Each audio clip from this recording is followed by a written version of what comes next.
Deməli, bir şəhidimizin qardaşını sünnət elətdirmişəm.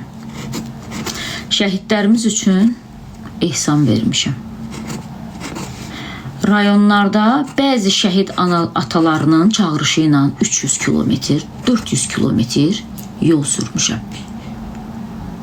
2 qazimiz qarşı olmaqla 3 ay əmək haqqısı verilməyən işçilərin əmək haqqını verdirmişəm. Hansı ki, demişdi ki, rəhbərləri, bunu işıqlandırsaz, siz pul görməyəcəksiniz.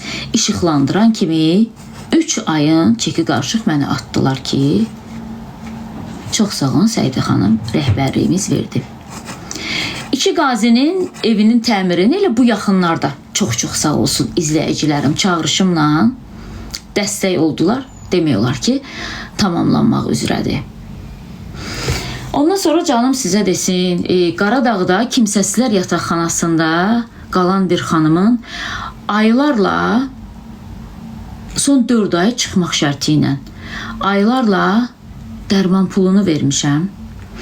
Evinin təmirini elətdirmişəm. Taxtanın üstündə yatırdı. Müraciətimlə bir şəhidimizin atası